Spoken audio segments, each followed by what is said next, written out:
जय हो करवा माता की। राधे राधे एवरीवन। कैसे हैं आप सब? आशा करती हूँ राधा रानी की कृपा से आप सब अच्छे और स्वस्थ होंगे। दोस्तों, आपको करवा चौथ की त्यौहार की बहुत बहुत शुभकामनाएं। आज के दिन सुनी जाने वाली कथा करवा चौथ माता की आज की वीडियो में हम आपको सुनाएंगे। इस दिन गणेश तिथि भी होती है, इसीलिए आज के दिन गणेश जी की भी कथा सुनी जाती है। पहले हम करवा माता की कहानी सुनेंगे, उसके बाद हम गणेश भगवान की कहानी सुनेंगे। तो चलिए शुरू करते हैं। पर कथा सुनने से पहले आप अपने हाथों में कोई भी अनाज ले लें, चाहे आप गेहूँ ले लें, चाहे आप चावल के कुछ दाने ले लें, पर आपको हाथ में कुछ लेकर ही कथा सुननी होती है। तो चलिए शुरू करते हैं। एक साहूकार के 7 लड़के और एक लड़की थी।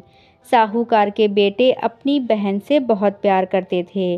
साहूकारनी के साथ उसकी बहुओं और बेटी ने चौथ का व्रत रखा था।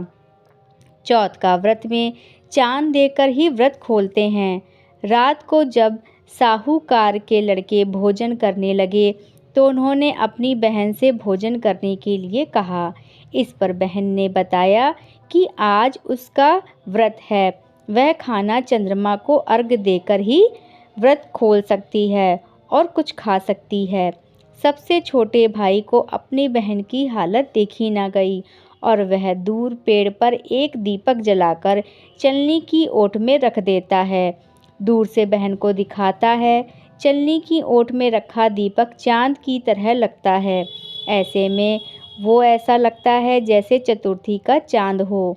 बहन ने अपने भाभी से भी कहा कि चंद्रमा निकल आया है, व्रत खोल लें, लेकिन भाभीयों ने उसकी बात नहीं मानी और व्रत नहीं खोला। बहन को अपने भाइयों की चतुराई समझ नहीं आई और उसे देखकर करवा उसे अर्घ देने के लिए चली गई और जैसे ही खाने का निवाला खा लिया, जैसे ही वह पहला टुकड़ा मुंह में डालती है उसे छींक आ जाती है। दूसरा टुकड़ा डालती है तो उसमें बाल निकल आता है और तीसरा टुकड़ा मुंह में डालती है तभी उसके पति की मृत्यु का समाचार उसे मिलता है। वे बेहद दुखी हो जाती है।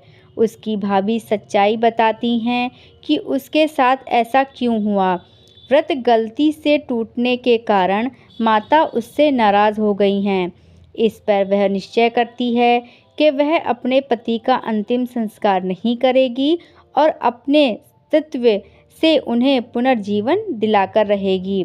शोकातुर होकर वह अपने पति के शव को लेकर 1 वर्ष तक बैठी रही और उसके ऊपर उगने वाली घास को इकट्ठा करती रही।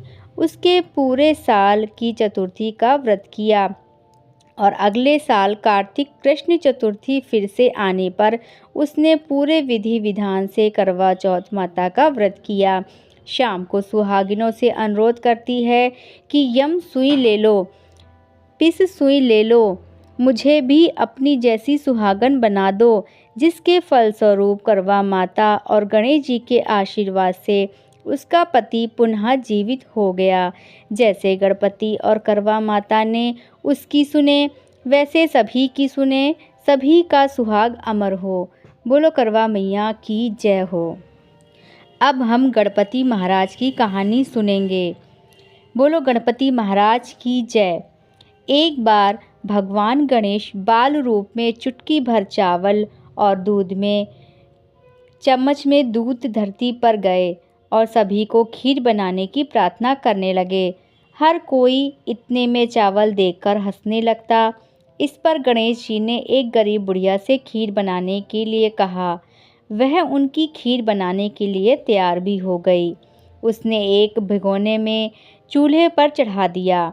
इस पर गणेश जी ने घर का सबसे बड़ा बर्तन चूल्हे पर चढ़ाने को कहा। बुढ़िया ने बाल लीला समझते हुए घर का बड़ा भगोना उस पर चढ़ा दिया। अब क्या था, गणेश जी के ज़रा से चावल से पूरा बर्तन भर गया। गणेश जी ने कहा, मैं नहाने जाता हूँ, मेरे लिए खीर तैयार रखना। इतने में बुढ़िया माई की गर्भवती बहू को लालच आ गया और उसने खीर चख ली और कटोरा छिपा दिया। इसके बाद जब बुढ़िया माई ने गणेश जी को आवाज़ लगाई कि आजा रे गणेशिया खीर खा ले, आजा रे गणेशिया खीर खा ले, तभी गणेश जी वहाँ पहुँच गए और बोले कि मैंने तो खीर पहले ही खा ली।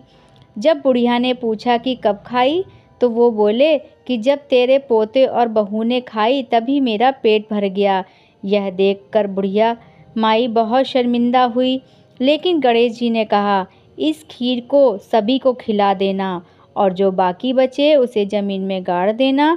बुढ़िया माई ने वैसा ही किया और अगले दिन खीर वाली जगह से उसे सोना चांदी मिला। गणेश जी की कृपा से बुढ़िया बहुत प्रसन्न हुई। जैसे गणेश भगवान ने उस बुढ़िया के दिन बहुरे, ऐसे सभी के दिन बहुरे। बोलो गणेश भगवान की जय हो। तो दोस्तों, कैसी लगी आपको यह कथा? आशा करती हूँ पसंद आई होगी। वीडियो अगर पसंद आई हो तो वीडियो को लाइक करें और चैनल पर नए आए हैं तो चैनल को भी सब्सक्राइब कर दें। साथ ही साथ बेल आइकन को भी प्रेस कर लें ताकि आने वाली वीडियो का नोटिफिकेशन आपको सबसे पहले मिल सके। तो मिलते हैं अगली वीडियो में।